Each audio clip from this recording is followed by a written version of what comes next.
Donc, quelle conclusion peut-on nous donner à la première séance qui a duré 1 heure? Quelle est la conclusion? On s'est intéressé à quoi? Au titre, la rotation d'un corps solide. On est arrivé à la fin à dire quoi? Comment peut-on dire qu'un corps solide est en mouvement de rotation?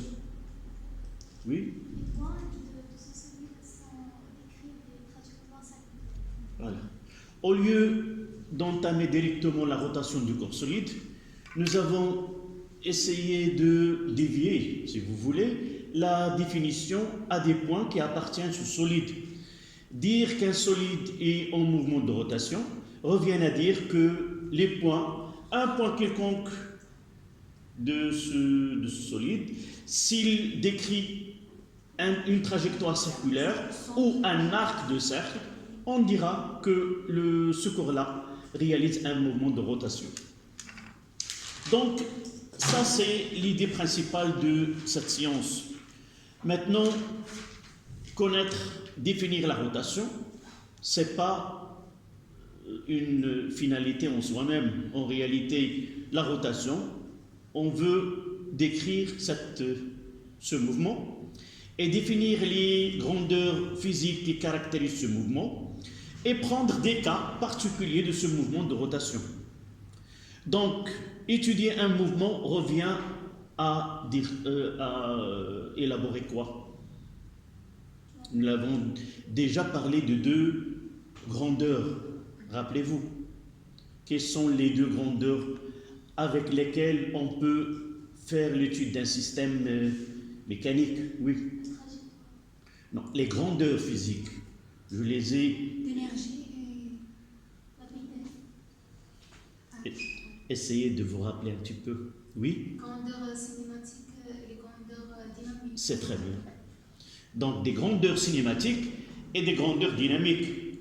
Donc, on veut étudier le mouvement. À votre avis, quelles sont les grandeurs qui sont faciles à étudier pour décrire ce mouvement? Les grandeurs cinématiques. Elles sont liées à quoi, ces grandeurs?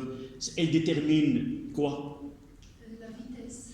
Pour nous, il y a 2 grandeurs qu'on va utiliser. En réalité, ce sont 3. Nous avons donné 2. Lesquelles? Lorsque nous avons parlé de la trajectoire, c'est quoi la trajectoire? Oui? L'ensemble des positions successives effectuées par un point. Donc, ce sont des positions. Donc, parmi les grandeurs qu'on doit, c'est la position. Donc, déterminer la position dans le temps. Et la deuxième, c'est quoi? C'est la vitesse. Comment cette évolution dans le temps de ce point, c'est-à-dire on va essayer de voir cette distance parcourue dans le temps et définir la grandeur qui est la vitesse. Dans cette vitesse, on va voir ce qu'on appellera la vitesse moyenne, la vitesse instantanée, est-ce la vitesse linéaire ou la vitesse angulaire, et ainsi de suite. Donc, on va essayer de repérer un point de ce corps solide, mais si nous arrivons à déterminer les grandeurs qui caractérisent ce mouvement de ce point, nous pouvons les affecter, si vous voulez, au corps solide. Si nous disons par exemple que ce point a un mouvement circulaire uniforme, on dira aussi que le corps solide, qu'est-ce qu'il a? Mouvement de rotation uniforme. Voilà, donc rotation pour solide, circulaire pour un point. Donc, on commencera par 2 en chiffres romains. Repérage d'un point. Donc 2 en chiffres romains.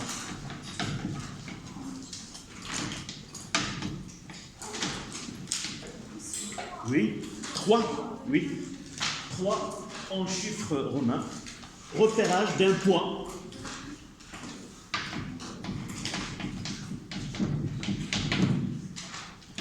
D'un solide,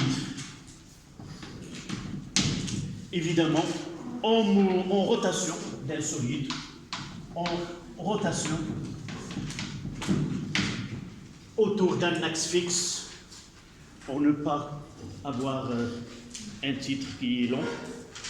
Repérage d'un point, d'un solide.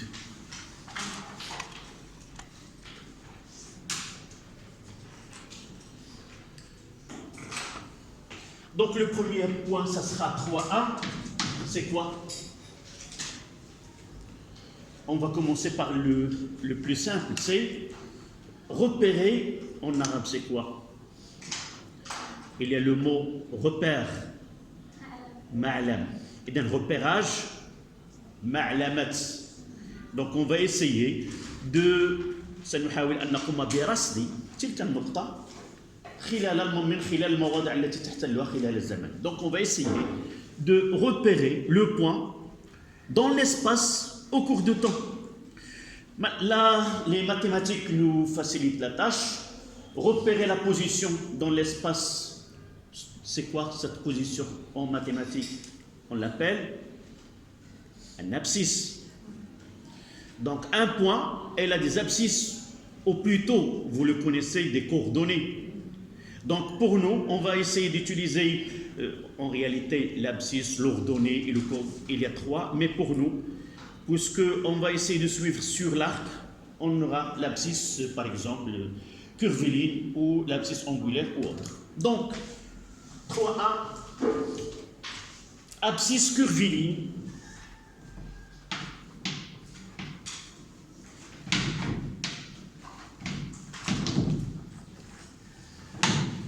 Et abscisse angulaire.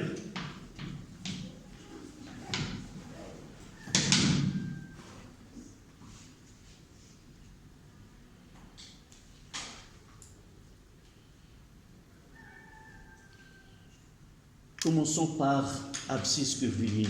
Ça veut dire quoi? Le mot curviligne, ça vient de quoi?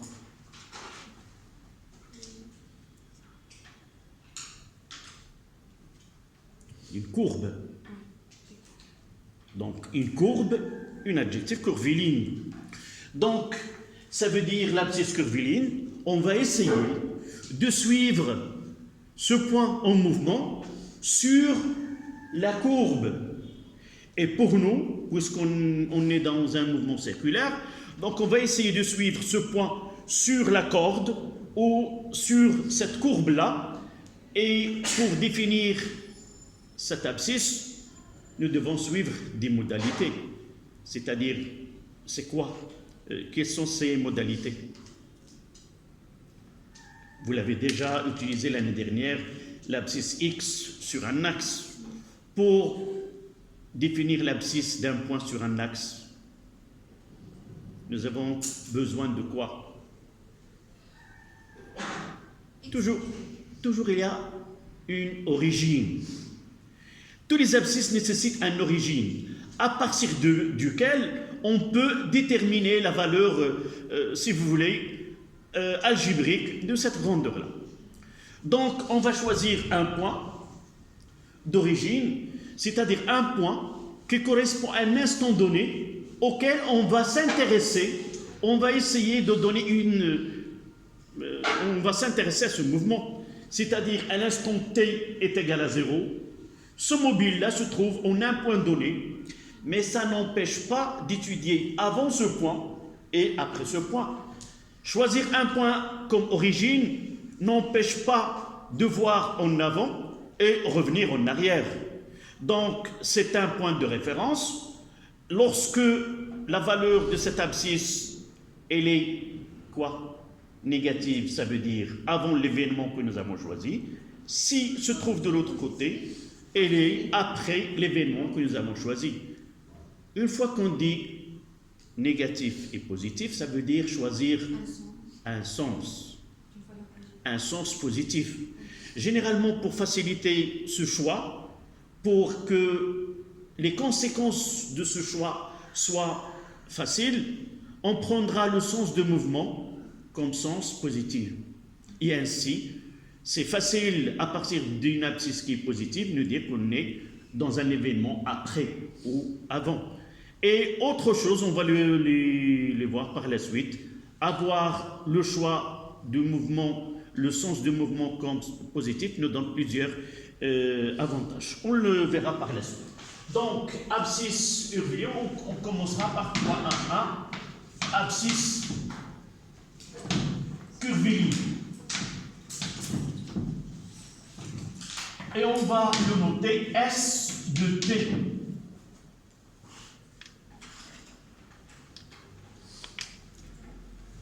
S de T.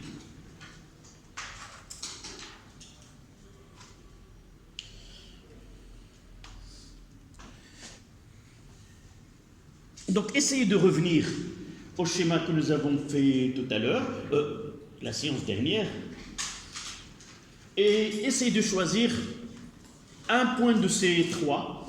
Nous avons M1, M2 et M3, et nous avons O1, O2 et O3, et le rayon de ce cercle pour chaque point. Donc, on va s'intéresser à un point. Puisqu'on va s'intéresser à un point, on ne va pas donner M1, on va donner un point M quelconque. Donc, la trajectoire, comment il est par rapport à l'axe? Elle se trouve dans un plan. D'abord, un cercle, il appartient à un plan. Et ce plan-là, il est perpendiculaire à l'axe de rotation delta. Donc, on va essayer de choisir un plan quelconque ou un point M et un mouvement autour de cet axe-là. Et à partir de là, on va essayer d'ajouter un espace, si vous voulez, un repère qui nous permet de définir cette grande rue. Donc, on va mettre un petit carré là. Au milieu, on va mettre delta, qui est perpendiculaire au tableau.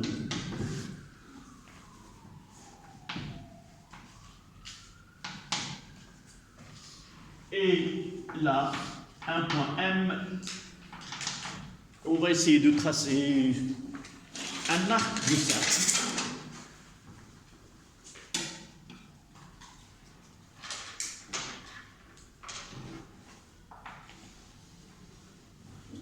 Voilà. On supposera que le mouvement de rotation est dans ce sens-là. Et on va choisir arbitrairement ce point-là comme un point M0 à l'instant T est égal à 0, à l'origine des temps. D'accord? Et à cet instant, que nous avons pris comme origine des temps, le point M se trouve dans cette position-là. Et là, on aura M1 à l'instant T1 et ainsi de suite. D'accord? Donc, ce plan-là, si vous voulez, si je reviens à ça sera un plan, c'est celui-là. Voici delta et voici le point M. Donc, ce plan-là, c'est un plan que nous avons choisi. Nous n'avons pas besoin de parler de corps solide tout entier, uniquement un point, parce que ce point-là suffit pour donner toutes les informations concernant le mouvement de ce corps solide. D'accord? Donc, vous faites le schéma.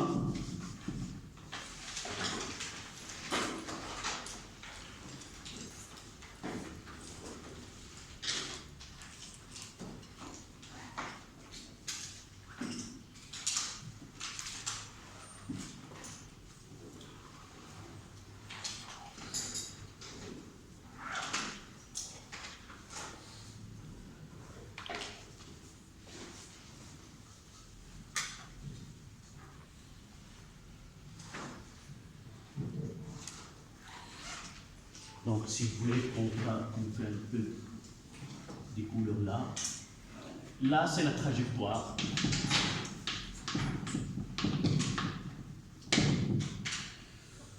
Là, M1, M2, M3, et ainsi de suite. Ce sont des positions prises par le point M au cours du temps.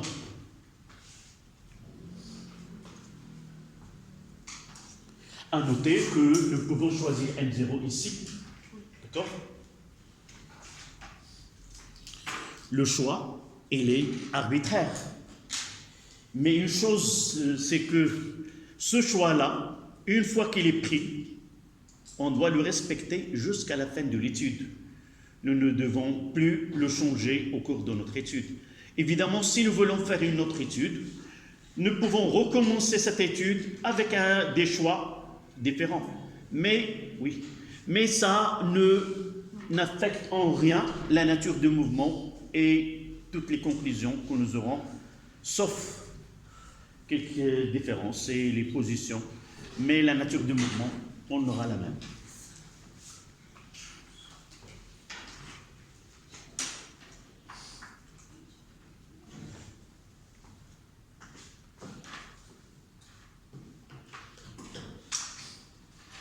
Donc, c'est un abscisse qui est curviligne, c'est-à-dire sur une courbe. Ce n'est pas un segment. Et pour différencier un segment, par exemple M1, M2, pour écrire un segment, qu'est-ce que je mettrai au-dessus? Un arc. Non, pour un segment. Comme ça. Mais lorsque je parle d'un abscisse curviligne, S, un instant T, c'est M0, M, je mettrai un instant T1, ou ça sera S1, c'est M1, et je mettrai un arc. Là, c'est l'abscisse curviligne du point M à l'instant T1, où il occupe le point M1. D'accord? Comment puis-je le déterminer? Déterminer la valeur à partir d'un schéma. Généralement, pour déterminer la mesure d'un arc. Oui. Le rayon croisé tangent. Oui, ça, c'est une réponse d'un mathématicien. Mais d'un praticien, celui plus pratique, généralement, je prendrai une ficelle et je vais essayer de la mettre comme ça. Et par la suite, utiliser une règle. Et il y a un appareil qui permet, une fois que je fais passer de là, je peux lire directement la valeur. Pratiquement, on verra par la suite un exercice d'application. Pratiquement, vous n'allez pas chez vous utiliser une ficelle puis une règle, mais pratiquement, comment puis-je déterminer la valeur de cet arc-là? Essayez de prendre un arc aussi petit que possible. Est-ce que vous aurez une différence entre le segment et l'arc? Là, ce point et ce point. Voici l'arc. Là, c'est M1, M2. Voici l'arc M1, M2. Et voici le segment. Par exemple, M1, M2. Oui, si la distance est plus petite, on ne peut pas différencier entre l'arc et... Voilà. Essayez de faire approcher M1 à M2 ou M2 à M1. Plus M2 s'approche à M1, plus là, le segment se superpose avec l'arc. Donc pratiquement, lorsque je veux, sur ma feuille de travail, je veux déterminer la valeur de l'abscisse curviligne de ce point. Je vais essayer de prendre des petits points là, de telle façon, lorsque j'utilise une règle, je ne vois pas de différence entre l'arc et le segment. D'accord? Et dans certains cas, lorsque les points sont un peu serrés, et je vois, c'est pas la peine de couper, je vois avec une règle, il n'y a pas de différence, je peux dans ce cas-là confondre l'arc avec le segment. Ça, la première des choses. Donc, lorsque il nous donne un enregistrement d'un mouvement où les points sont serrés, j'utilise une règle pour mesurer, je ne trouve pas de différence, je peux, en première approximation, dire que l'arc et le segment sont égaux et je prendrai la valeur. Une chose que je n'ai pas parlé, supposons dans un exercice, il ne donne pas le centre de ce segment. Comment pouvez-vous déterminer le centre? Et comment pouvez-vous déterminer qu'il s'agit bien d'un mouvement circulaire? Je poserai la question d'une autre manière. il nous donne un arc là et il nous demande de déterminer la nature. La première des choses, est-ce qu'elle est circulaire? Répondre est-ce qu'elle est circulaire revient à montrer quoi? Que là nous avons un arc de cercle. À noter que généralement les courbes que nous pouvons avoir, soit une droite, soit une courbe. Une courbe, ce sont des points qui ne sont pas alignés. Un cas particulier de ces courbes, c'est le cercle pour nous. Comment puis-je différencier une courbe quelconque à un cercle? Quelle est la caractéristique du cercle? Elle a un rayon. On parlera de rayon de courbure. Shu'a l'inhina. Donc lorsqu'il y a une courbe, qu'il y a un mail, qu'il y a un l'inhina. Donc l'inhina, la courbure, elle a une valeur donnée. Donc dire que cette courbe est une portion de cercle revient à déterminer le rayon. Est-ce que le rayon de courbure aux différents points sont, en chaque point, ces rayons-là sont égaux? Donc comment puis-je déterminer un rayon de courbure dans une portion de cette courbe? Ça en mathématiques. Avec quoi? Avec un compas ou avec une règle? Pensez à la médiatrice d'un segment. Comment on trace la médiatrice d'un segment? Je prendrai M0 et M1. Oui, avec le compas. Je mettrai là et je passe là de l'autre côté et je trouve la médiatrice. Voilà. Et je vais aller un peu plus loin ici. Et je vais essayer de faire la même chose. Là, si j'arrive à faire 3 ou 4, et je trouve vraiment que ces médiatrices se rencontrent en un seul point, je dirais que les rayons de courbure de cette partie est le même, c'est-à-dire nous avons bien une portion de cercle, et de là je peux lire la valeur de R. D'accord?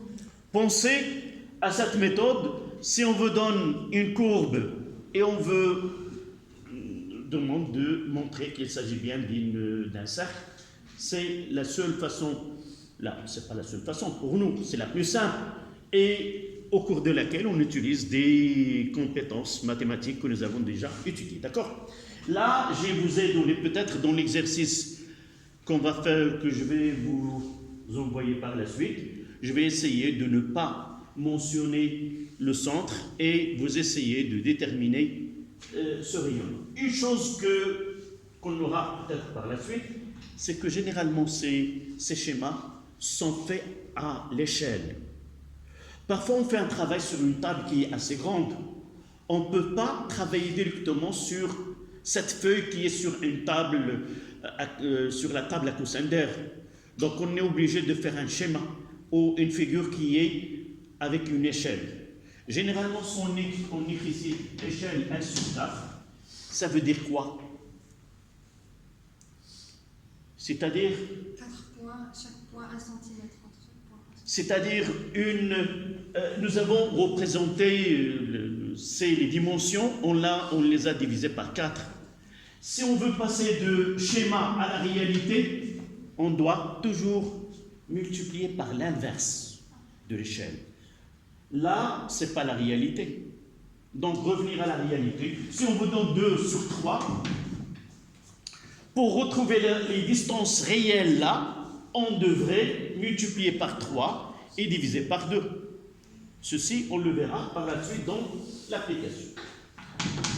Donc, vous écrivez S1 à l'instant T1, c'est M0, M1. Une chose, c'est que c'est une valeur, comment il est? Algébrique? Non, c'est une valeur algébrique. Les points qu'ils ont mis de ce côté-là sont positifs, de l'autre ils sont négatifs. Donc c'est une valeur algébrique.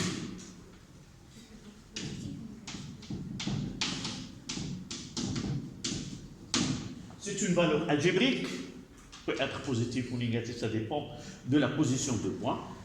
Et l'unité, c'est quoi? Dans le système international, le mètre, exprimé en mètres.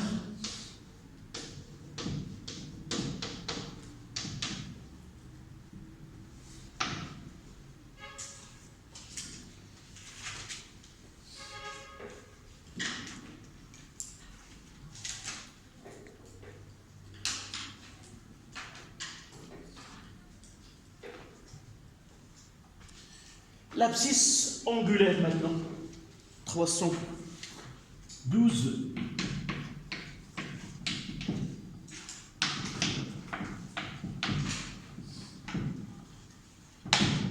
L'abscisse angulaire, là nous l'avons noté S de T, et là c'est état de T.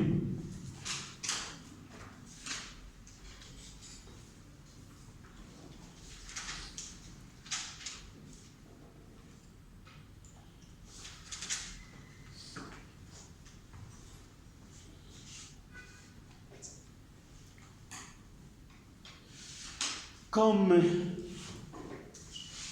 l'adjectif angulaire, ça veut dire on va utiliser un angle. Et un angle, on peut pratiquement le déterminer sur un schéma en pratique en degrés, parce que nous avons l'outil mathématique qu'on peut utiliser, c'est gradué en degrés, mais on verra dans le système international, c'est le radian. Comme on peut avoir d'autres unités autres que le degré, évidemment. Donc vous notez, on peut aussi repérer la position du point M. On peut aussi repérer la position du point M par l'angle qui mesure, par l'angle θ, par l'angle θ, qui mesure l'angle de rotation,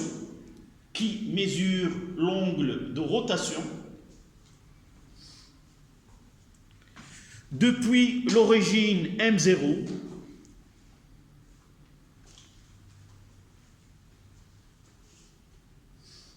sur le cercle.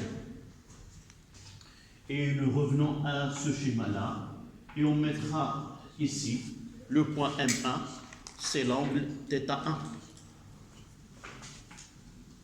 Là, c'est l'angle θ1.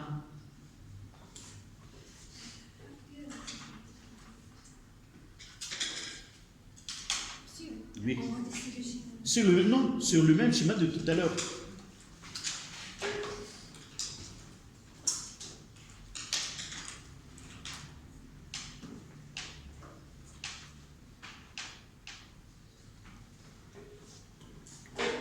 À la ligne.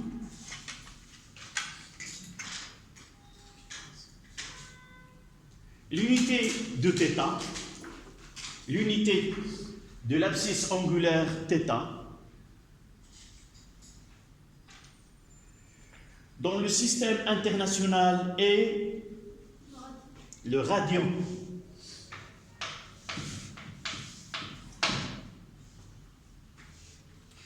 En abréviation RAD.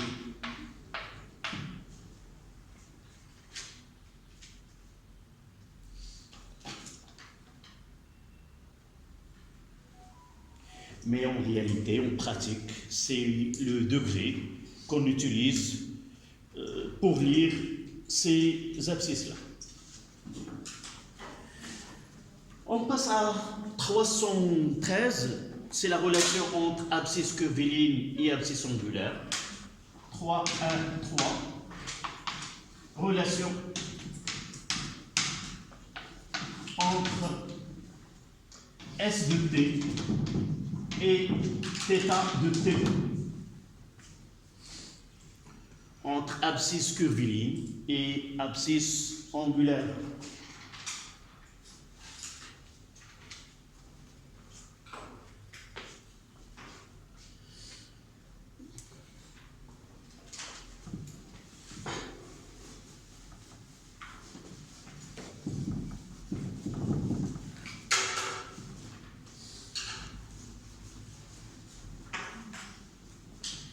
Donc, on va essayer d'utiliser la relation qui est donnée par les mathématiques. Donc, là, si j'ai un arc là, S de T, et là c'est O, là c'est R, et là aussi c'est R, là c'est θ, on montre que S est égal à R fois θ. S est égal à R fois θ. Voilà. Là, l'unité, c'est en mètres. θ en radian. Et R en mètres. Vous notez, on discutera cette relation-là.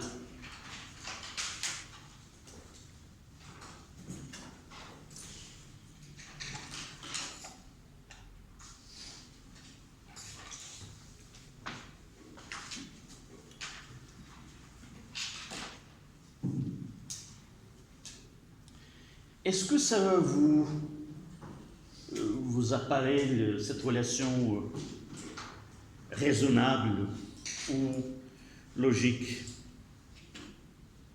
Oui. Comment? Tous les composants, on a dans le schéma, donc c'est possible. Non, celle-là. Lorsque j'ai donné, oui. Le mètre pour le radian, c'est égal au mètre. Donc apparemment, nous voyons que ça, on le verra l'année prochaine, ce qu'on appelle l'homogénéité des unités ou l'équation aux dimensions. Ça veut dire, en physique, c'est primordial, lorsque nous avons une équation donnée, on ne peut pas avoir une égalité entre deux choses qui n'ont pas la même unité. On l'a dit en français, on ne peut pas mélanger les choux avec les carottes. On ne peut pas, par exemple, comparer le goût d'une pomme avec le goût d'une carotte. C'est pas logique. Et par la suite, parmi les relations qu'on va utiliser pour dire que cette relation, est-ce qu'elle est valable ou non, c'est cette équation aux dimensions. Si je fais A plus B en physique, ça veut dire que A et B doivent avoir la même unité.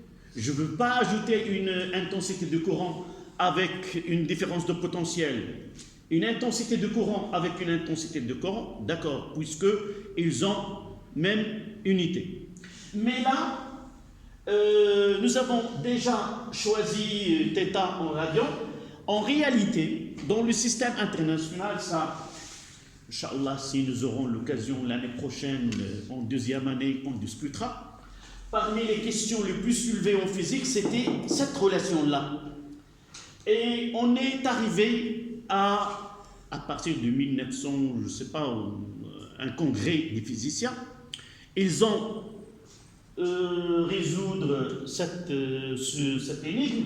Ils ont dit que θ doit être exprimé en radian, et en réalité, lorsqu'on parlera dans le système international, il n'a pas d'unité.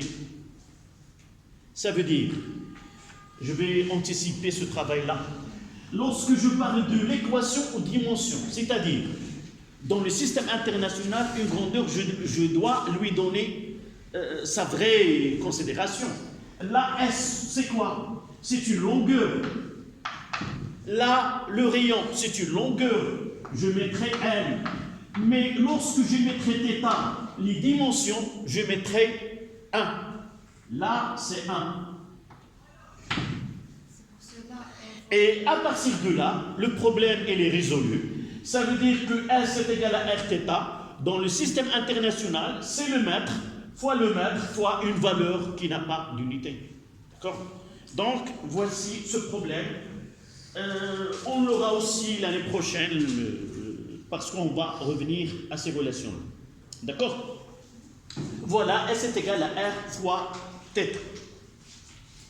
Ça, c'est une discussion uniquement pour peut-être vous trouver cette question et vous serez maintenant capable de la discuter et donner la réponse à cette énigme. Donc, on passe à 3, 2. On parlera de vitesse d'un solide en rotation. Vitesse d'un solide en rotation.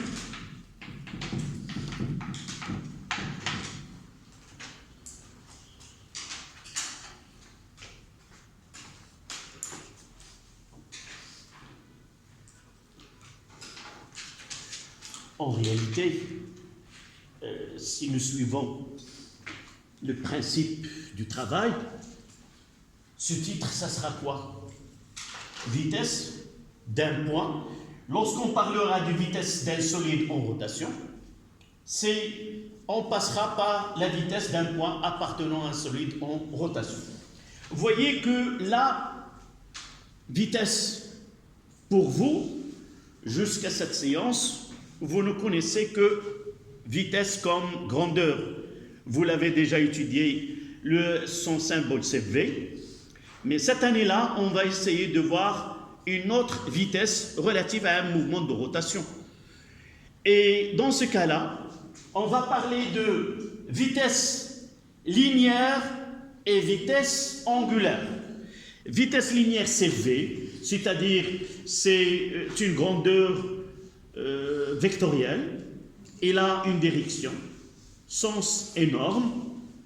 Et lorsqu'on parlera de vitesse de rotation, ce n'est pas une grandeur qui est vectorielle, mais c'est une valeur algébrique, peut être positive, peut être négative, et c'est pour cela qu'il y a cette différence entre les deux.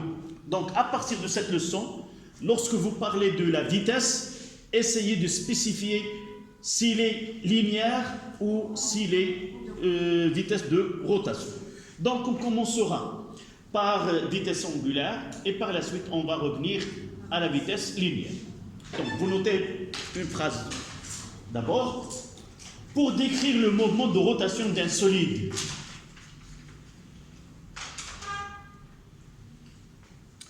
pour décrire le mouvement de rotation d'un solide, il suffit d'étudier le mouvement d'un point appartenant. Il suffit d'étudier le mouvement d'un point appartenant à ce solide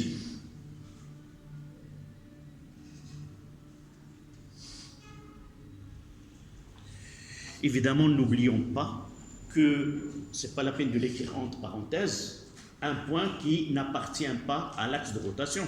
Sinon, on n'aboutira à aucune étude. Donc, on mettra 3, 2, 1. Vitesse angulaire. Vitesse angulaire.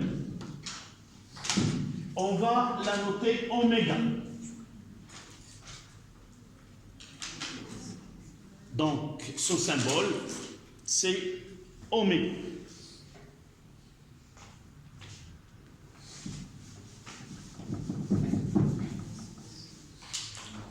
Donc, on commencera par oméga m. M, ça veut dire moyenne. Et lorsqu'on mettra I, ça veut dire instantané. D'accord? Donc, oméga moyenne, c'est delta de θ sur delta de t. Puisqu'il s'agit de vitesse angulaire, on doit prendre en considération delta de θ, c'est quoi physiquement? À part le côté mathématique, c'est un angle. C'est l'angle de rotation de ce point entre l'instant T1 et T2. Si nous voulons écrire la vitesse moyenne entre T1 et T2, si on veut moyenne entre T1 et T2, ça sera θ2 moins θ1 sur T2 moins T1. Et ça veut dire là, c'est delta de θ sur delta de T2.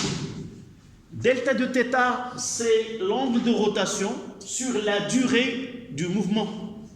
D'accord? On verra par la suite ce delta de θ. Si ce corps-là réalise un nombre donné de tours, ce delta de θ, ça sera quoi? Combien? Si delta de θ, c'est 2 tours, je peux connaître la valeur de delta de θ. Un seul tour, c'est... Voilà, un seul tour, c'est 2pi. 2 tours, ça veut dire, d'une façon générale, c'est 2pi fois n sur delta de t. Et n, ça veut dire, c'est quoi? C'est le nombre de tours. D'accord? Vous pouvez écrire cette relation. Là, c'est le nombre de tours. Évidemment, ceci, si on parle d'un mouvement qui dure assez longtemps, de telle façon à réaliser un nombre assez de tours.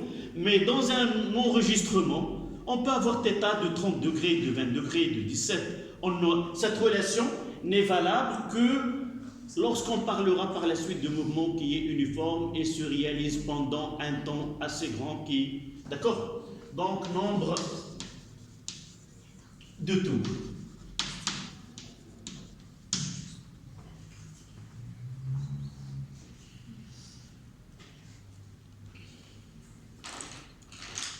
Et si nous essayons de donner les unités, Radian par seconde. donc oméga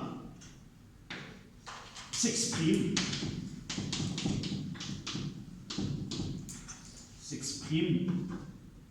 en radian sur, et ça sera seconde moins 1.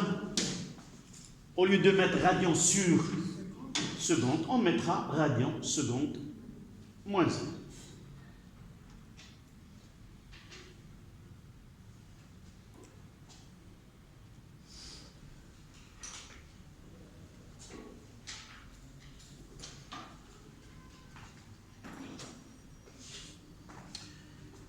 Maintenant, on passera à oméga i, instantané.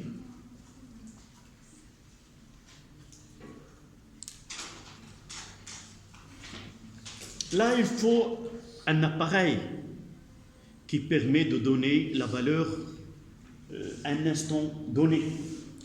Mais en physique, nous pouvons, avec une approximation acceptable, il faut que certaines conditions soient vérifiées. Ça veut dire qu'on peut déterminer la valeur de la vitesse de rotation instantanée en appliquant une formule mathématique qui s'appelle la formule, c'est une méthode d'encadrement. Si je veux déterminer la vitesse en un point M1, si l'enregistrement de ce mouvement s'effectue à des intervalles de temps qui est très petit, c'est-à-dire en millisecondes, donc je peux, dans ce cas-là, utiliser cette formule, c'est θi plus 1 moins θi moins 1 sur ti plus 1 moins ti moins 1. C'est-à-dire un encadrement, c'est le point 1, je mettrai là le schéma. Là, c'est le point MI, là, c'est le point MI moins 1, et là, c'est le point MI plus 1. Là, j'aurai le point M0, ça sera là. De là à là. Ça sera quoi? De là à là. C'est quoi? Angle. Là, c'est l'axe de référence. C'est θi plus 1. Et là, je mettrai... Là, c'est θi moins 1. En réalité, pour déterminer cette valeur, c'est quoi? C'est mesurer. Nous avons dit, cette différence, physiquement, c'est quoi? C'est l'angle de rotation entre ces deux instants. Ça veut dire déterminer quoi sur le schéma? Sans chercher ce point, cet axe de référence, il suffit de mesurer l'angle. Voilà, c'est θi plus 1 moins θi moins 1. Nous n'avons pas besoin de M0 pour mesurer θi plus 1 et θi moins 1. D'accord? Est-ce que c'est... Je peux vous donner un schéma sur lequel n'est pas mentionné ce M0, n'est pas mentionné cette droite qu'on les utilise comme origine pour les angles. Et si je vous demande de calculer la vitesse angulaire en un point, il suffit d'appliquer la définition générale. C'est l'angle de rotation sur la durée. Qu'elle soit assez grande ou assez petite, c'est toujours l'angle de rotation. Donc, entre mi plus 1, il suffit d'utiliser la façon habituelle et de mesurer cet angle-là. D'accord?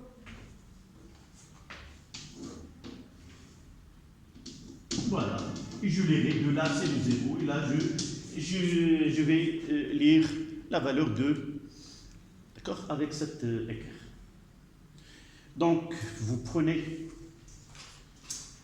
cette définition.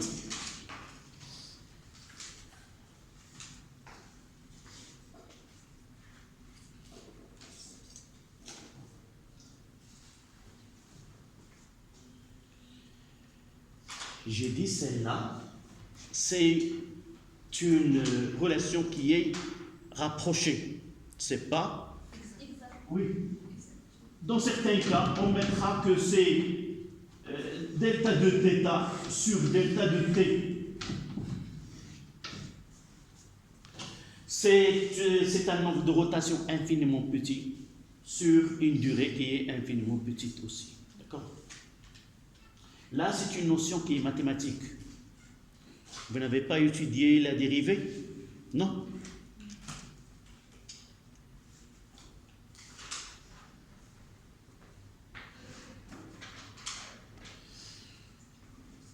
Donc, le delta, ça veut dire qu'une variation infinitésimale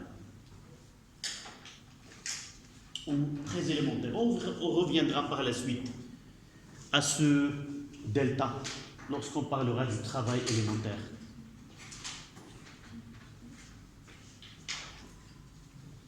On doit dessiner aussi chez Oui, pour faciliter pour la compréhension de cette relation, je dois mettre juste à côté. En réalité, ce que je fais là, c'est le cahier, mais à grande échelle. Si quelque chose, je ne veux pas que vous l'écrivez, je vais l'effacer. D'accord? Donc, pour moi, c'est là, la feuille sur laquelle vous écrivez, c'est celle-là. Sauf la mienne, elle sera effacée. Et la vôtre, il doit rester.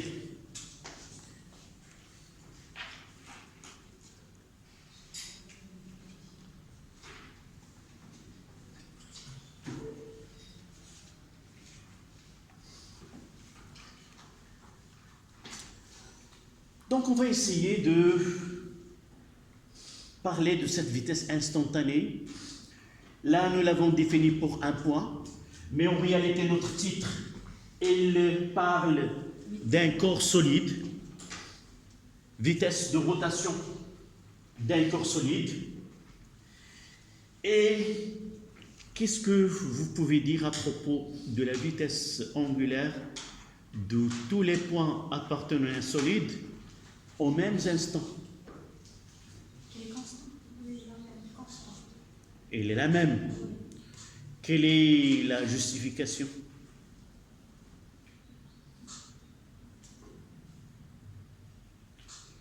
Là, ce qu'on appelle des démonstrations, des expériences d'imagination.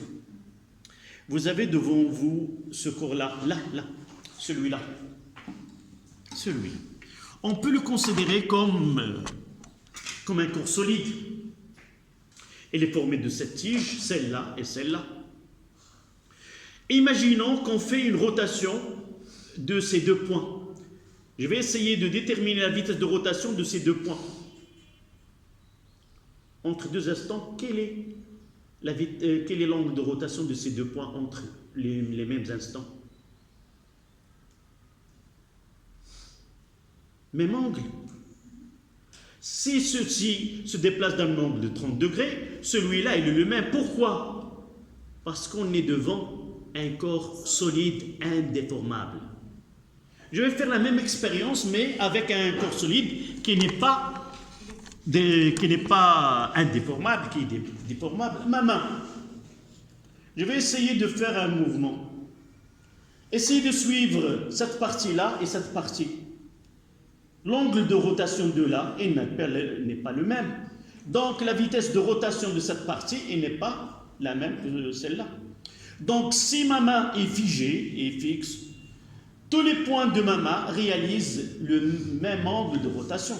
Et par la suite, lorsqu'on est devant un corps solide indéformable, tous les points de ce solide ont la même vitesse angulaire θ au même instant. Évidemment, il peut changer d'un instant à un autre, mais en même instant, tous les points ont la même vitesse angulaire. Et c'est très important par la suite, on aura besoin, lorsqu'on parlera d'une grandeur qui caractérise un corps solide en rotation, et lorsqu'on parlera de le J delta, c'est le moment d'inertie d'un corps solide en rotation. D'accord?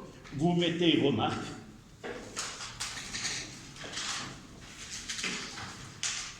La vitesse angulaire oméga,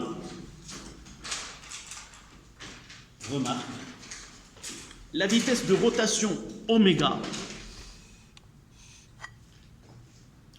est la même pour tous les points du solide, est la même pour tous les points d'un solide indéformable en rotation.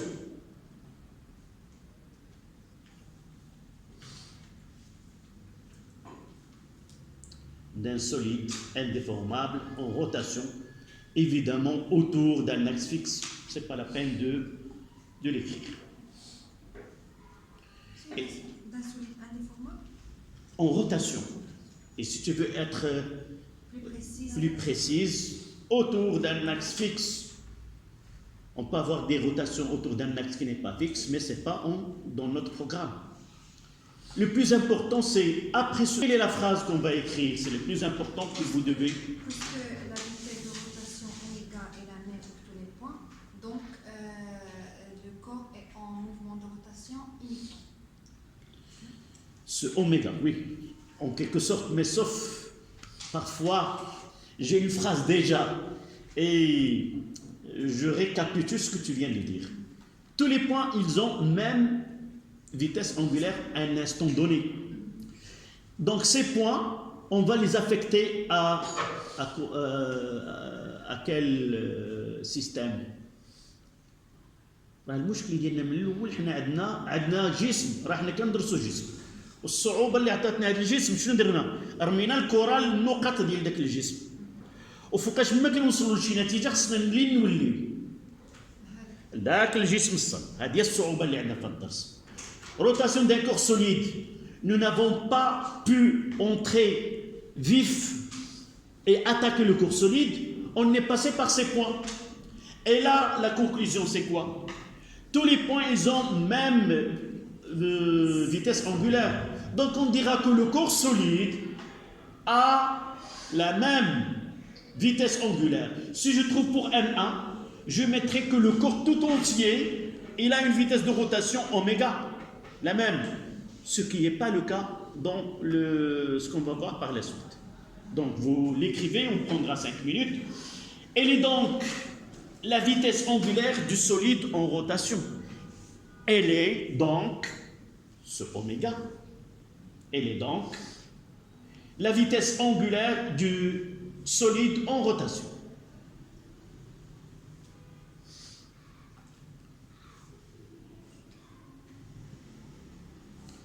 Cinq minutes et on va reprendre.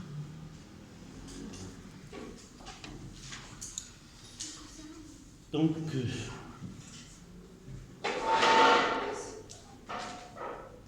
continuons. On s'est arrêté. Quelle est la conclusion que nous venons de dire avant de sortir pour la récréation? Quand chaque point du solide est en mouvement de تعلموا المره الجايه خصني نتكلم بطريقه ذاتيه ونحاول نقول داك الشيء اللي فهمت بلا ما يولي الجدة. يلا dis-moi ce que tu as saisi les dernières minutes de la séance précédente, de l'heure précédente. Quand tous les points de solide ont la même vitesse angulaire, donc aussi le corps a la même vitesse angulaire. C'est très bien. Donc, tout point d'un corps solide ont la même vitesse angulaire θ, oméga ou θ point, et c'est la même vitesse angulaire du corps solide. C'est-à-dire, je ne commets aucune erreur si je dis le corps solide a une vitesse angulaire oméga, c'est tout à fait correct. Est-ce qu'on peut dire, lorsque vous écrivez 322, vitesse linéaire d'un point en mouvement de rotation? Dites-moi ce que je vais faire dans cette partie-là. Si vous avez bien suivi 321, à votre avis, qu'est-ce que je vais écrire là? La première des choses. La vitesse linéaire égale à...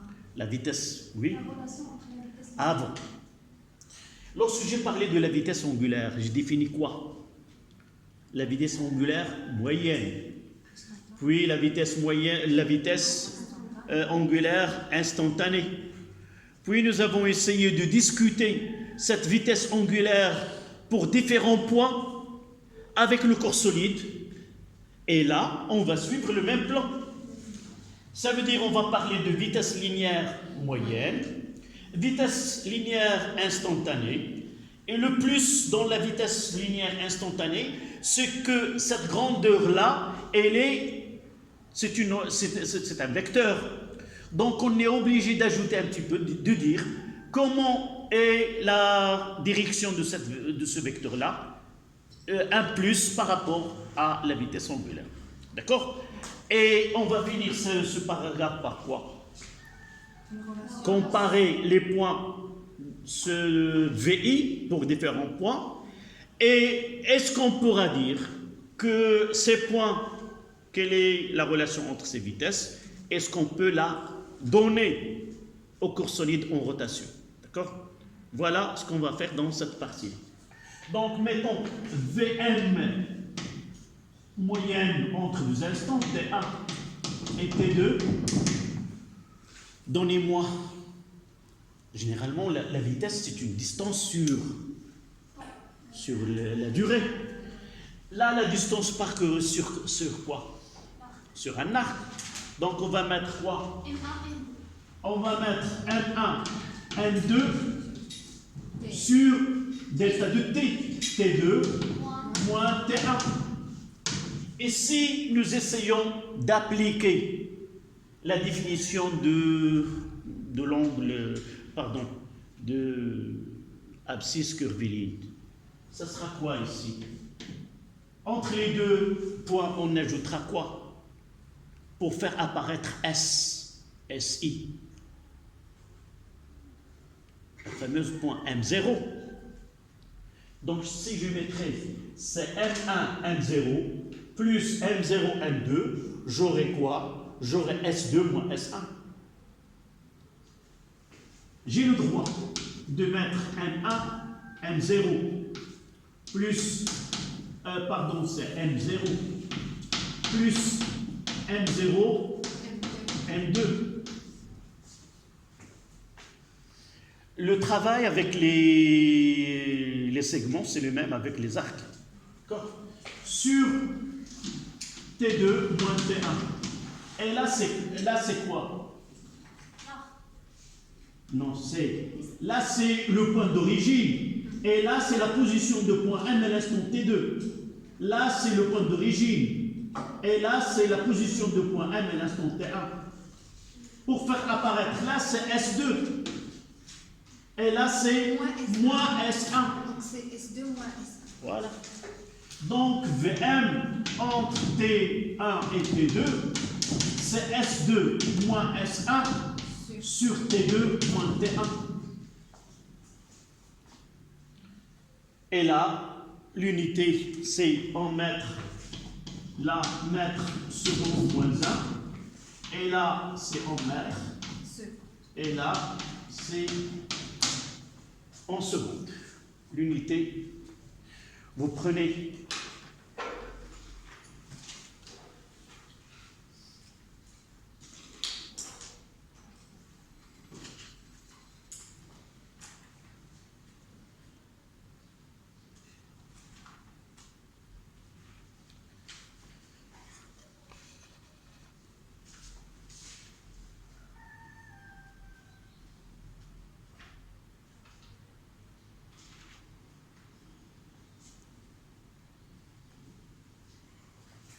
de même, on va définir V. C'est SI plus 1 moins SI moins 1 sur TI plus 1 moins TI moins 1.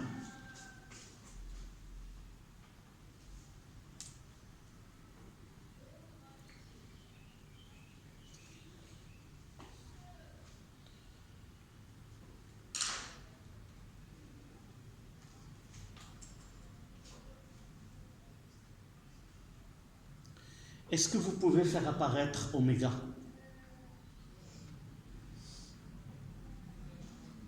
C'est oméga et plus 1 moins oméga et moins 1 sur T.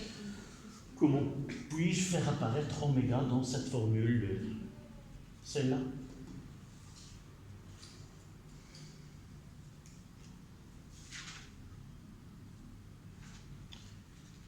Je vais faire apparaître une relation, oui.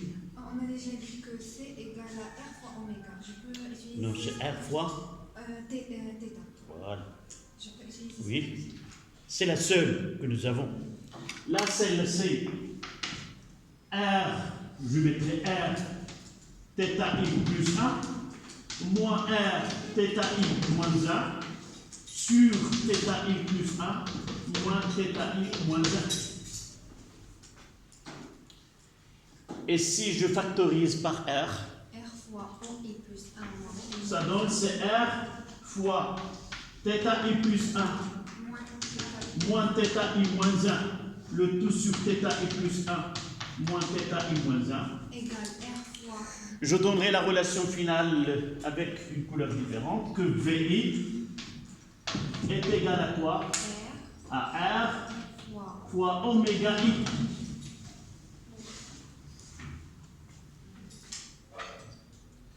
Et R, c'est quoi dans ce cas-là? Le rayon. C'est R est égal au M. C'est la distance, c'est pas le rayon en absolu, c'est la distance qui sépare le point étudié à l'axe delta. D'accord? Si vous mettez R, vous allez l'attribuer à n'importe quel point. D'accord? Par exemple, si je parlerai de M1, j'aurai R1. Rappelez-vous du schéma du premier.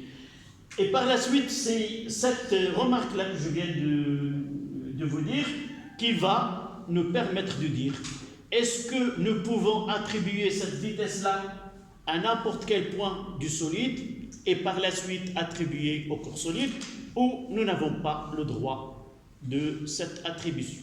D'accord? D'abord, écrivez ces relations.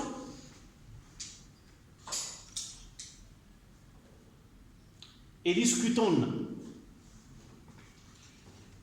la conclusion, on va essayer de donner. C'était une remarque. De la même façon, on va mettre remarque et essayer de formuler cette remarque à propos de la vitesse linéaire.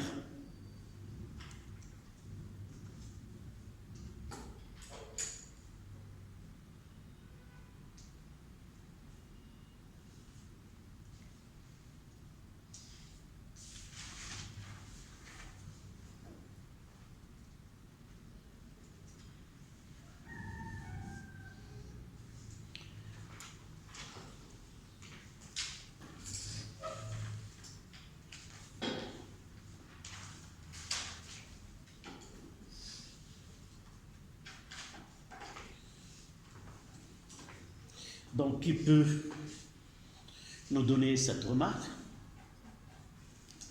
Je vous rappelle celle que nous avons donnée pour la vitesse angulaire. Nous avons dit que, puisqu'on est devant un corps solide, ça veut dire que la distance entre les points qui séparent deux points quelconques de ce solide reste constante.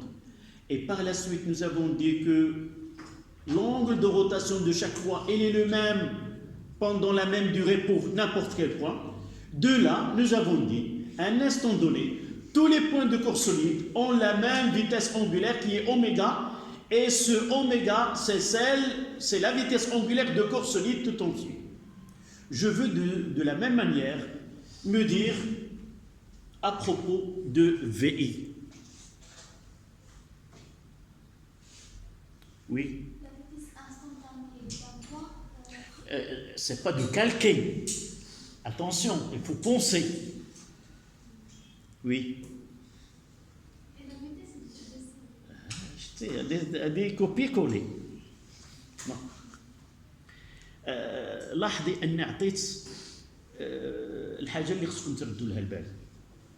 En physique, toute proposition, sauf dans certains cas en baccalauréat, qu'on vous donne des propositions et que vous choisissez la bonne réponse sans justifier. Mais pour nous, dans nos devoirs, lorsque vous dites la vitesse elle est constante, si la réponse nécessite un point, vous n'aurez qu'un demi-point. Pourquoi? Parce qu'en physique, toute réponse doit être justifiée au maximum. Soit par une démonstration mathématique, soit par une justification écrite, mais dire la vitesse il est constante et le mouvement il est circulaire uniforme sans que vous dites pourquoi, c'est une réponse qui n'est pas, d'accord, qui n'est pas complète. D'abord, on va essayer d'écrire cette relation de façon, celle-là elle a été écrite de façon qui induit à l'erreur. Vous voyez que j'ai fait VI, c'est-à-dire il change, et j'ai mis oméga I, il change, et j'ai fait la remarque que ce R, elle est OM. Donc essayons d'appliquer cette relation à n'importe quel point de solide. D'accord? Donnez-moi cette relation qui est générale, ce VI, d'une façon générale. N'importe quel point de solide, il a une vitesse linéaire VI a priori, qui est égale à quoi? O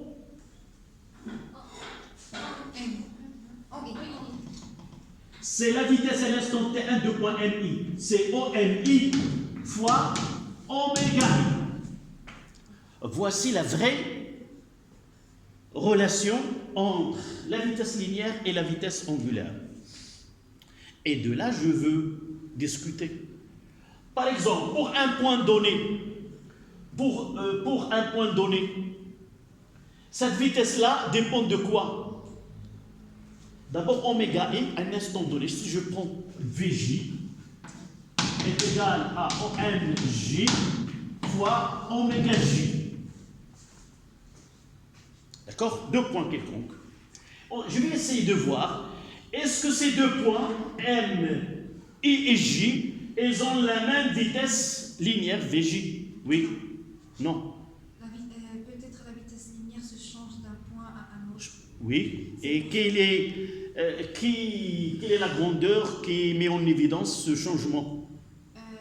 Par exemple, on peut dire que OM, par exemple, est 4 cm, OMJ, c'est 5 cm.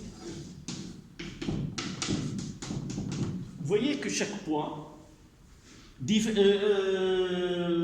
la position de ces points diffère, la distance entre l'axe et ces points diffère par la position de ces points. Ça veut dire, c'est pas tous les points ils ont même OM. Par contre, ils ont même vitesse angulaire un instant, mais ils diffèrent par la distance qui les sépare à l'axe de rotation. Et par la suite, évidemment, il y a des cas particuliers, ce point-là et ce point-là. Ils ont même distance et par la suite la norme de cette vitesse elle est la même. Mais d'une façon générale, on dira qu'à un instant donné, tous les points ont même vitesse angulaire.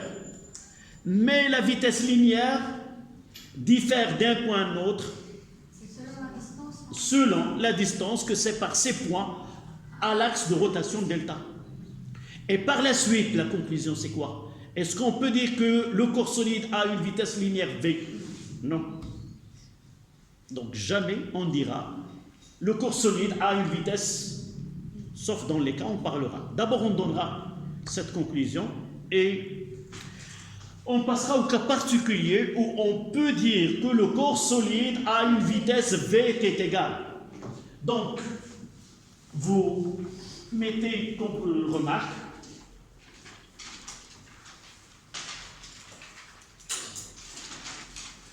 tous les points d'un corps solide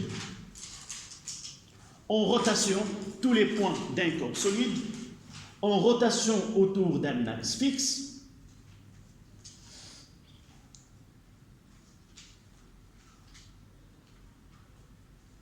À un instant donné,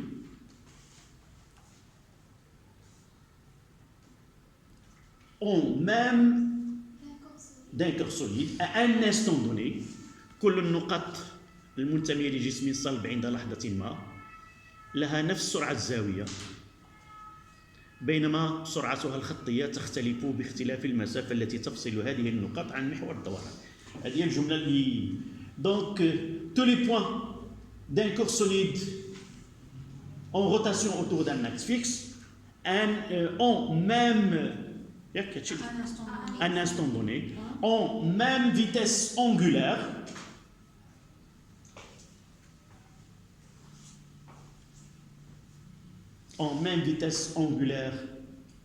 oméga, mais la vitesse linéaire de ces points diffère selon la distance qui sépare ces points à l'axe de rotation delta.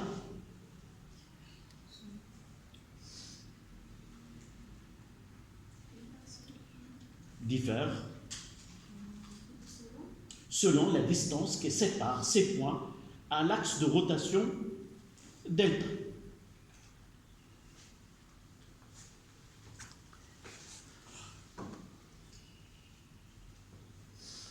Donc ce n'est pas la peine de dire on ne va pas l'écrire. On ne parlera pas la vitesse linéaire d'un solide S en rotation, c'est totalement faux. Mais si un corps solide en translation rectiligne, d'abord, qu'est-ce que ça veut dire une translation, un mouvement de translation? Vous l'avez déjà étudié l'année dernière. J'ai évité de parler de translation rectiligne et de translation curviligne parce qu'on ne va pas la rencontrer, mais translation rectiligne, on la trouve par exemple dans ce cas-là. On dira qu'un corps en translation en mouvement de translation rectiligne, si nous pouvons enregistrer la trajectoire de certains points de ce corps-là, si on trouvera que les trajectoires sont des droites parallèles, on dira que ce corps solide est en translation rectiligne.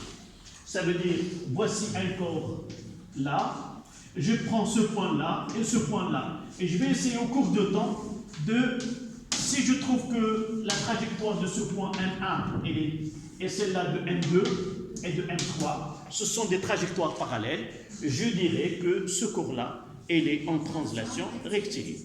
De même, on parlera d'une translation curviligne. C'est le cas de la grande roue. اللي كتمشيو للفريق كتصدق اللعبه اللي فيها داك لي ناسيل داك القفيفات كيجلس الواحد فلو موفمون دو سي ناسيل لا ce sont des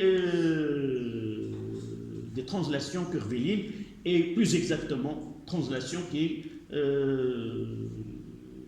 une translation en rotation de translation. Ça veut dire si j'essaie de tracer la trajectoire de certains points, on trouvera des cercles. chaque point de cette nacelle tracera un cercle, où ce cercle n'appartient pas au même, c'est pas concentré comme dans le cas de mouvement de rotation des points. Donc, pour nous, un corps en translation rectiligne, on peut parler de la vitesse de centre d'inertie G, on peut parler de la vitesse des points, comme on peut parler de la vitesse du solide en translation rectiligne. Et tous les points ou le solide ou le centre d'inertie ont la même vitesse. Pour un corps qui est comme ça, ce mouvement-là, jamais il est en translation, c'est-à-dire chaque point il a une vitesse différente de l'autre. Et nous avons dit que, connaissant le mouvement du centre d'inertie, on peut étudier, définir ou arriver à la vitesse des autres points. Donc on finira par le dernier paragraphe, c'est le mouvement de rotation uniforme. Un cas particulier de ce mouvement de rotation, on parlera de mouvement de rotation uniforme. C'est 4 en chiffres romains.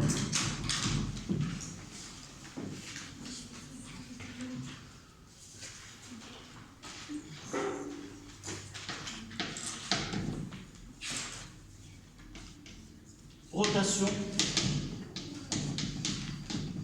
uniforme d'un corps solide.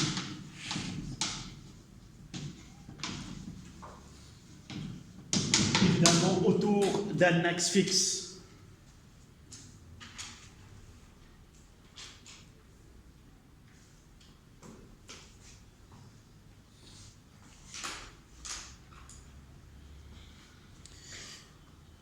On commencera par définition 4.1.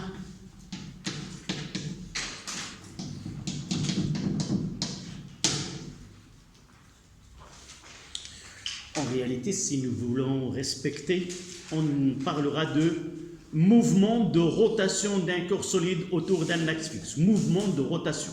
D'accord? Dans quelle définition on va donner mouvement de rotation d'un corps solide? On va revenir au départ. Donc, définir le mouvement d'un corps solide revient à définir quoi? Le mouvement d'un point. Et même, on peut, d'après les conclusions que nous avons dit pour le vitesse angulaire oméga, donc, donnez-moi cette définition. Un corps solide indéformable et en mouvement de rotation uniforme, si ces points ont la même vitesse de rotation, si un point de ce solide a un mouvement circulaire uniforme. Mais dans certains cas, on peut donner une définition qui est simple, dire qu'un corps solide en rotation uniforme, si la vitesse de rotation de ce corps est constante, car nous avons passé de points au solide. D'accord? Donc vous notez, un solide indéformable et au mouvement de rotation uniforme, un solide indéformable au mouvement de rotation uniforme, si la vitesse angulaire oméga est constante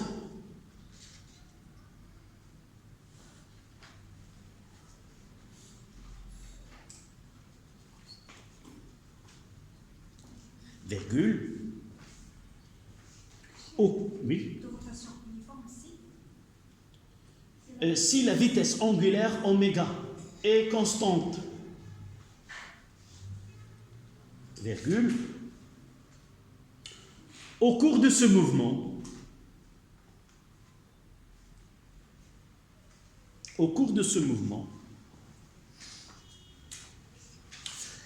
tous les points sont animés,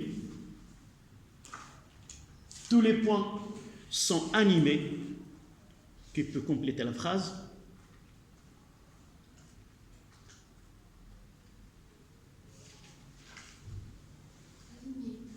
animé, animation, du mouvement de rotation uniforme aussi.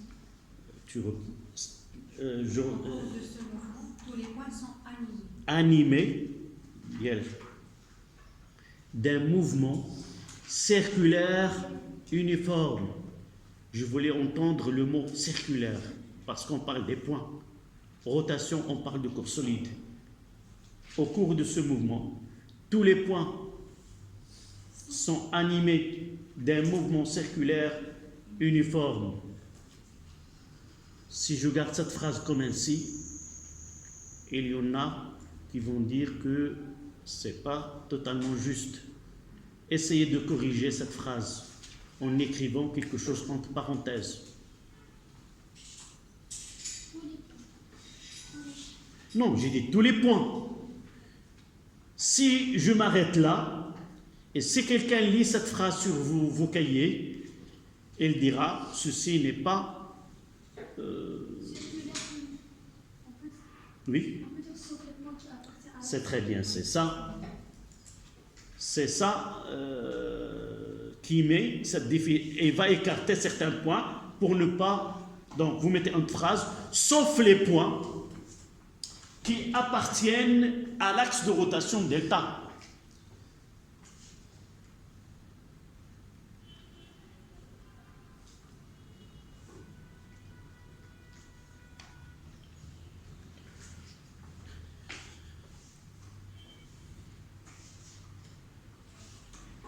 Donnez-moi un exemple de mouvement de rotation uniforme, un peu complexe. C'est pas complexe, oui. Évidemment, on peut voir plusieurs mouvements de rotation avec des vitesses différentes. Chez vous, à la maison?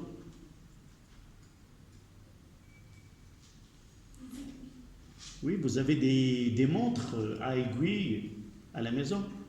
Vous avez une aiguille pour les heures, les minutes et les secondes. Ce sont 3 exemples de mouvements de rotation avec des vitesses différentes. Donnez-moi, quelqu'un choisira une aiguille, il donne ce oméga. Comment peut-on calculer? Oui, tu choisis quelle aiguille? L'heure. L'heure, oui. L'heure effectue un tour. Donc c'est Un mouvement de rotation uniforme, elle réalise un tour pendant des heures. نديروا بحال داك الحساب ديال العكايز ديال اللي ماشي قاريين. كيمشي هذيك السوايع خصو يدور دوره كامله شحال كيدير فيها؟ كيعمل فيها 12 ساعة. دونك حنا مثلا نشكلوا 12 الدور 12 ساعة باش يرجع. Donc, lorsqu'on arrive à comprendre le phénomène, les mathématiques facilitent la tâche. Oméga, c'est delta de θ sur delta de t. On a dit que delta de θ c'est 2π. Ou pour le temps c'est 12. Nous avons dit c'est 2π fois n sur delta de t. Voilà la relation que nous avons déjà énoncée. Combien pour celle des heures? Oméga pour les heures. Donc, un seul tour. C'est 2π. Non, un seul tour, c'est 2π. Là, est égal à 2π fois 1 sur 12 fois 12 3060. fois 3600 secondes. en secondes. Voilà. Ça, c'est la vitesse de rotation de l'aiguille qui indique les heures. Si on prend minutes, c'est 2π fois 1 sur 60. Voilà, on va le mettre en minutes.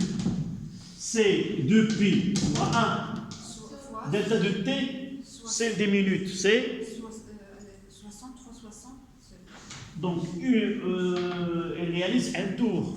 C'est 60 secondes. Sur une minute, c'est 60 secondes. D'accord? Là. Ça pour les secondes. Oui, ça peut être des secondes. Pour les secondes. Pour les minutes, Pour les minutes. 2π fois 1 sur 60 fois 60. Pour les minutes, ça demande 1 heure pour revenir d'une... D'accord? Là, c'est 2π sur 60 fois 60. Après le paragraphe suivant, je peux vous demander de chercher la prochaine fois quand est-ce il y a superposition des deux aiguilles, celle des heures avec celle des minutes et ainsi de suite. On parlera dans un exercice par la suite. Donc, on passera à 4.2. Équation horaire d'un mouvement circulaire uniforme. Équation horaire d'un mouvement circulaire uniforme.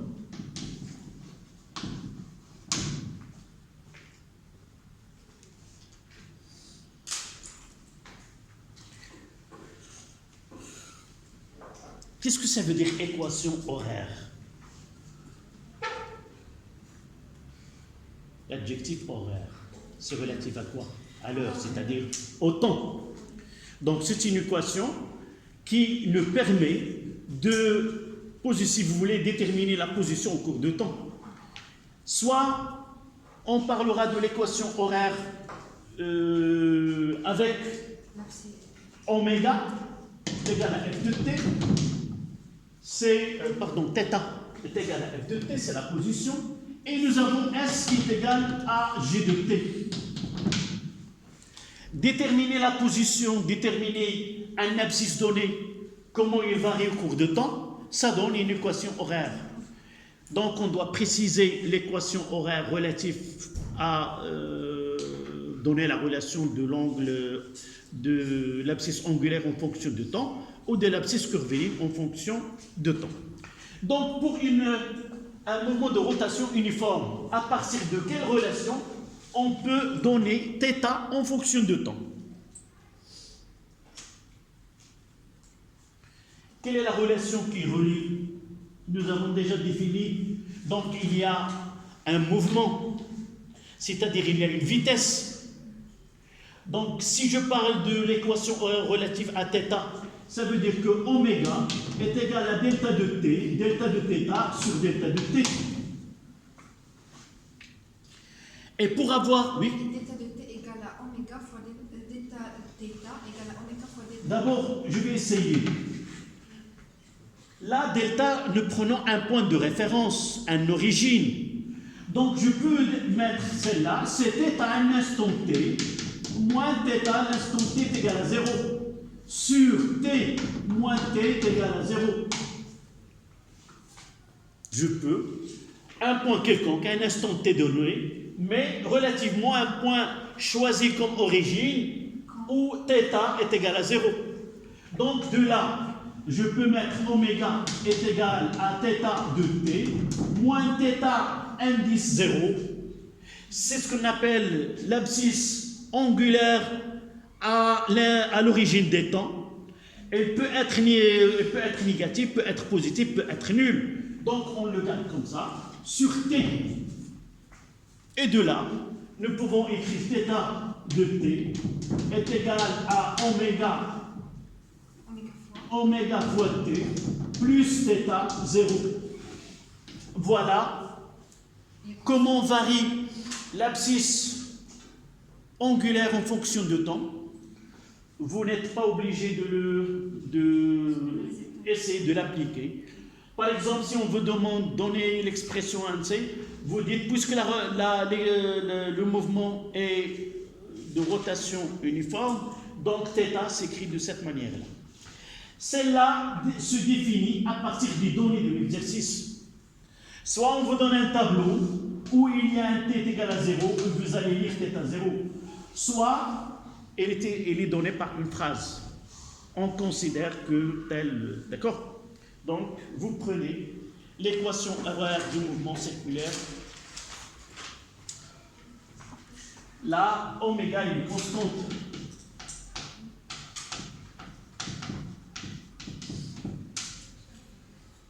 Là, c'est abscisse angulaire à l'origine des temps.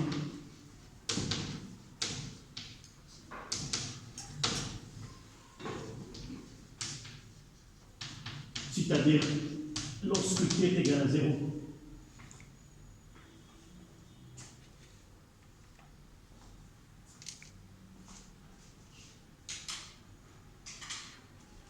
Et si nous essayons de tracer cette là, juste à côté, θ de t en fonction de t, c'est quoi? C'est une droite qui ne, si θ0 n'est pas 0, c'est une droite qui ne passe pas par l'origine. Donc, on aura, voilà. C'est quoi ce point-là? θ0. C'est θ0. Lorsque t est égal à 0, ça c'est nul, et vous voyez θ, un instant t est égal à 0, est égal à θ0. Et oméga, ça correspond à quoi? On va prendre deux points. On va prendre deux. Quel est, c'est, on dira, c'est la pente au, le coefficient directeur de la droite, ou la pente. C'est θ0 moins θ1 sur t0 moins t1. C'est la pente ou le coefficient directeur de la droite. Oméga, la pente de la droite. Ou le coefficient directeur. Oui. θ2 moins θ1 sur t2 moins t1. Non, je vais choisir là. Là, t1. Et là, t2. Là, c'est θ2. Et là, c'est θ1. Comme tu peux choisir θ0 et θ1. D'accord? Ou tout simplement, on choisira là. Ça, c'est delta du θ, delta du t, et là, c'est delta du θ. On construit un triangle droit. C'est le côté opposé sur le côté adjacent. C'est la pente, c'est la tangente.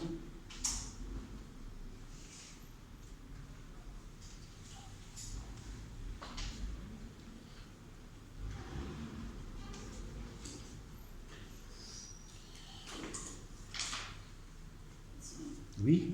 Axis angulaire à l'origine. À l'origine des temps. Ou vous l'écrivez l'abscisse angulaire à l'instant t est égal à 0.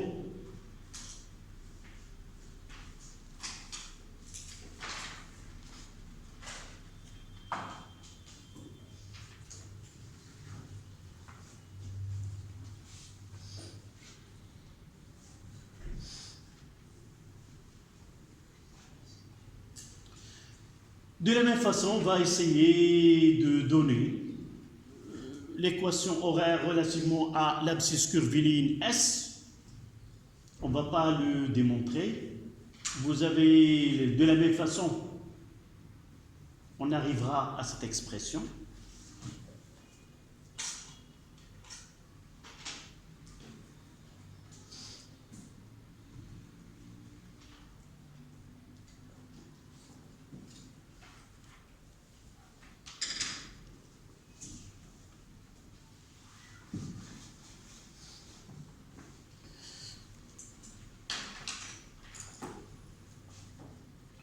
Pour aboutir à partir de là, à S de t, là c'est la relation 1. Comment puis-je à partir de 1 donner l'expression de S de t? Multiplié par R. Donc R fois 1, ça donne Rθ est égal à R oméga fois t plus R fois θ0. R fois θ0. Donc là c'est S S de t est égal, ça c'est fois V de t plus S0. Voilà l'expression de S de t.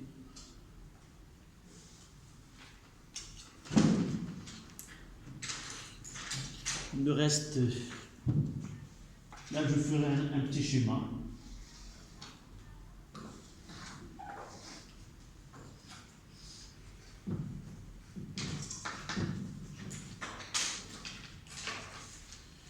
Là, c'est le sens du mouvement. Là, c'est O. Là, c'est OM. On l'appelle vecteur position. Un instant T, le point M, il est là. Si on prendra là M0, là, ça sera θ de T.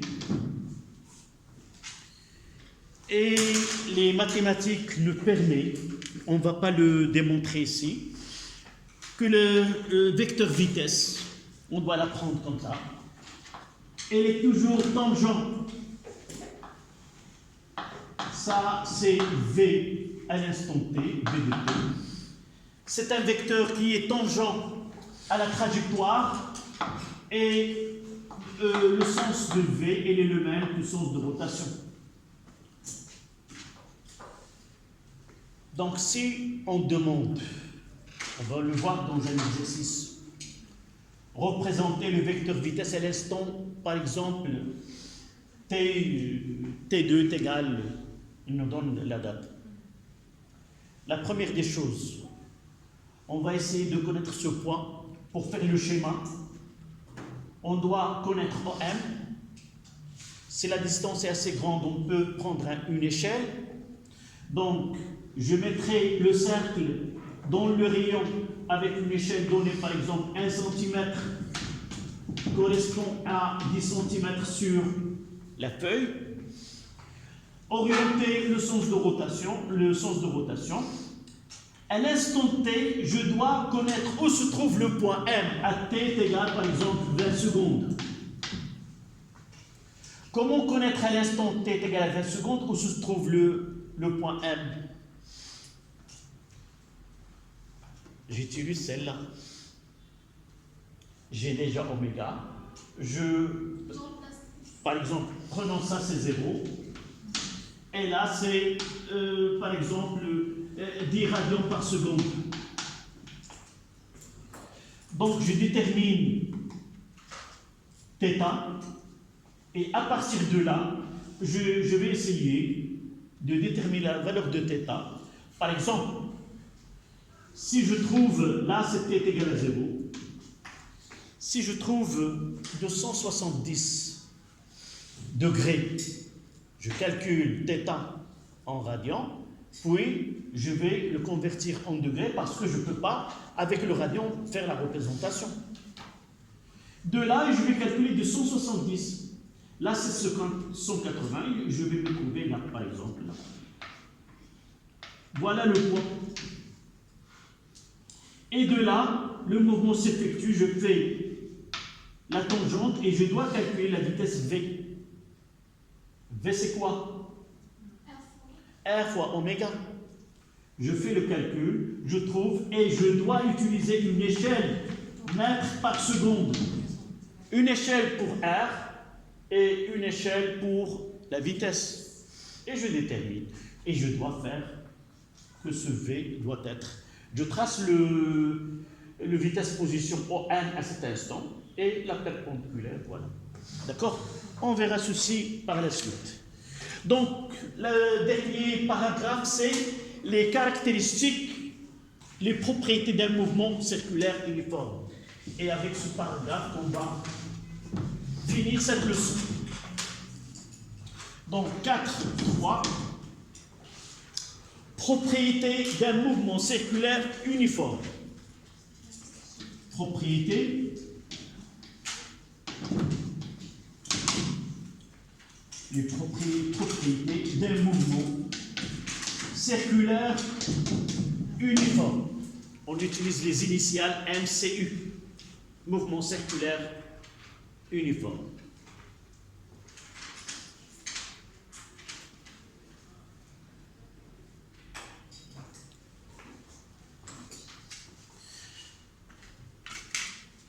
Toutes les propriétés découlent du fait que oméga est constante. Et toujours oméga, c'est delta de θ sur delta de t. Donc, un mouvement qui se répète d'une façon périodique. Donc, réaliser un tour, ça demande toujours la même durée. Donc, la durée d'un tour, c'est une caractéristique de ce mouvement. Nous l'avons déjà dit tout à l'heure, pour les aiguilles d'une montre, chaque aiguille, chaque mouvement, elle est caractérisé par ce temps que nous avons déjà parlé. Donc, on appellera période, qui est une caractéristique du mouvement circulaire uniforme, la durée nécessaire pour réaliser un tour. Donc, vous mettez le premier point, la période.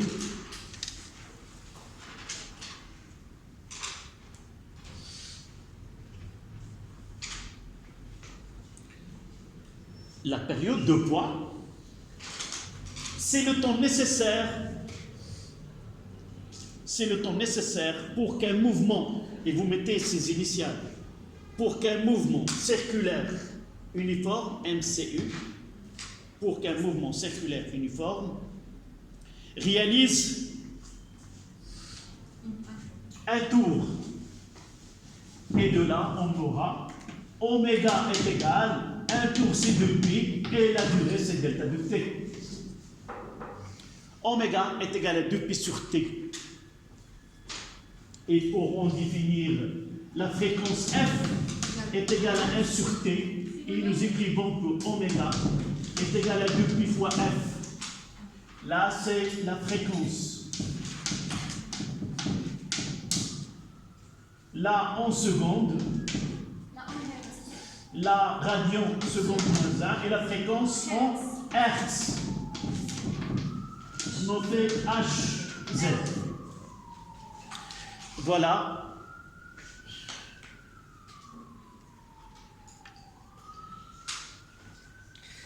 Donc, le cours a pris fin. Mademoiselle, c'est quoi? L'unité de le Hertz. H-E-R-T-Z. C'est un savant.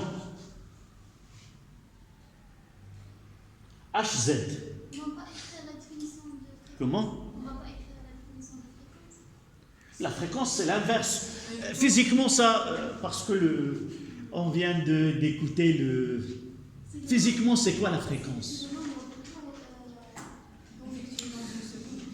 D'une façon générale, c'est le nombre de répétitions de phénomènes pour une seconde. Le nombre de répétitions. La fréquence dit ce que tu veux, soit la rotation, soit n'importe quel phénomène qui se répète dans le temps. Le nombre de répétitions pour une seconde, on l'appelle la fréquence. D'accord? Voilà. Vous n'avez pas fait ce groupe-là? On a fait. Oui, j'ai pas. Oui, je vous ai intégré. Oui, d'accord. Donc je vais trouver une invitation dans le groupe. Et ce soir, je vais essayer de vous envoyer une série d'exercices qu'on va travailler la prochaine fois, Inch'Allah. D'accord? Voilà. Merci. Suivi.